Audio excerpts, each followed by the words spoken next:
Hi, I'm Erin, and welcome to my urban garden.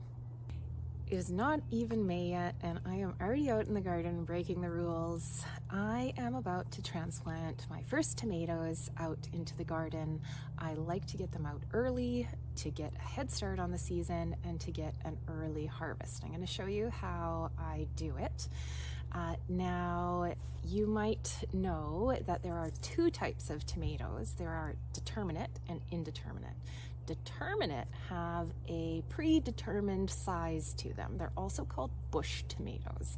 So I have very intentionally selected this variety, which is Early Girl Bush, as the first variety to get into the ground.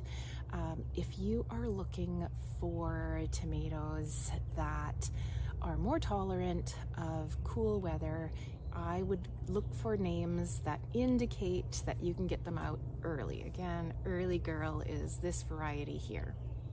And I am planning for this tomato to be about 3 to 4 feet tall at mature height. There are also indeterminate tomatoes, which are called vining tomatoes, and they have an indeterminate size to them. They can get quite big. I had 2 indeterminate tomato varieties that completely covered my trellis arches last year, and I'd say they made it to about 8 or 9 feet tall. So this year I am going for more compact varieties to make the most of my small space garden. So we're going to get this Early Girl into the ground today. I'm going to show you exactly how I will do it. Before your seedling even hits the soil, you need to consider 2 things. First is the maturity of the plant. I had a very busy start to the year with the garden shows that I was speaking at, so I have given myself permission to buy my tomatoes as seedlings this year. And this one here is plenty mature to plant out. The second thing that you want to consider is hardening them off. So even though I purchased this as a seedling, I have also hardened it off, which means I have gradually exposed it to cooler temperatures so that planting it off isn't a shock to the plant, which can stunt the growth or even cause damage. The next thing that you want to do is carefully consider where you will be planting your tomato in your garden. You are going to want to choose a full sun spot, and that is for a couple of reasons. First is sunlight. Of course, plants need sunlight to photosynthesize, and tomatoes need a lot of sunshine. The second reason is for temperature. The sun is going to keep your plant warm.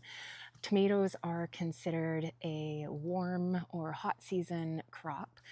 In order to optimally photosynthesize, they need temperatures around 20 to 30 degrees Celsius, which is about 70 to 85 degrees Fahrenheit. And I've said it once, and I'm going to say it again, your plants are only as good as your soil, so you're going to want to use soil that is newly amended. I have amended my soil already this year, and it is ready for planting. But not only that, I will be feeding the tomato plant as I plant it. When you are digging the hole for your tomato for small jobs, you can do it manually, just with a trowel. I am going to show you one of my favorite garden hacks though, which is using a bulb planting auger bit. And this is great for bigger transplanting jobs. It does all the work for you. You just simply stick the auger into the soil and voila, you have your transplanting hole. I also like the auger bit for mixing in the fertilizer that I am using when transplanting. You can sprinkle your organic fertilizer into the hole and give it a mix, and it is integrated into the soil surrounding the transplant. When I plant my tomato, I am going to be planting it past the first couple of leaves here. And the reason why I am going to do that is because the tomato plant will form roots up the stem, which will help the tomato grow into a sturdier plant with a more robust root system.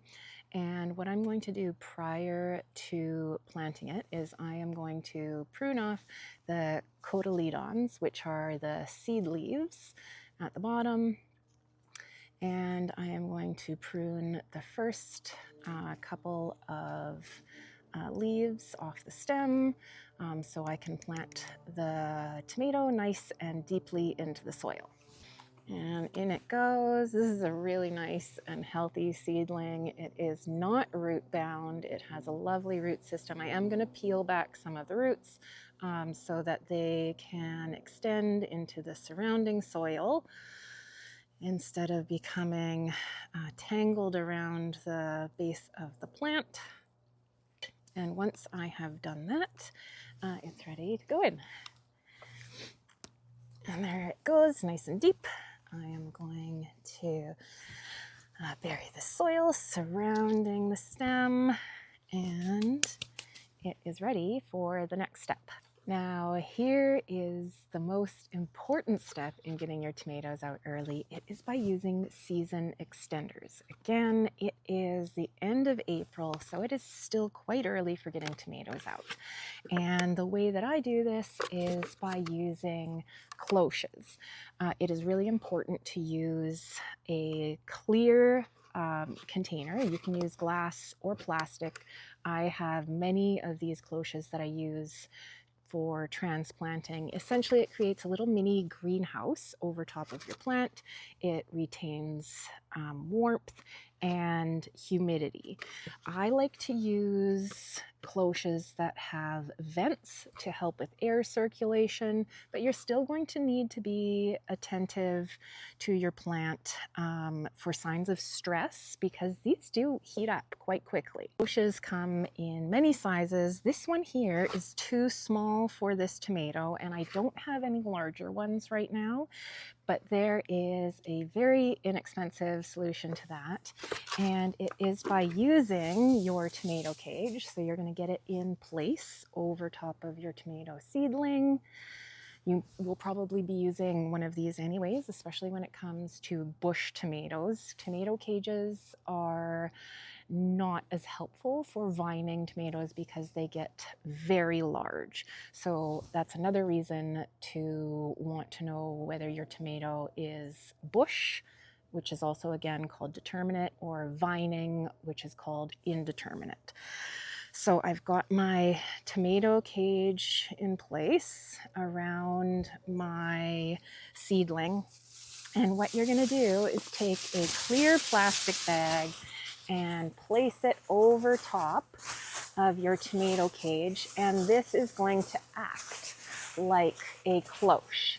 And how I like to do this is pull it down only part way so that it allows for air circulation underneath.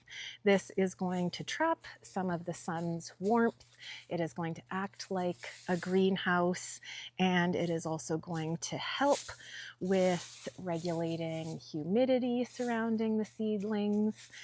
And it is going to still allow for air circulation. You can easily take the bag off and replace it as needed to help regulate the temperature around the seedling. And this technique is great for other warm and heat-loving plants such as peppers, eggplants, and cucumbers. Subscribe if you found this helpful, and you can find me on Instagram, joining over 200,000 other gardeners and aspiring green thumbs for tips, tricks, and other garden shenanigans.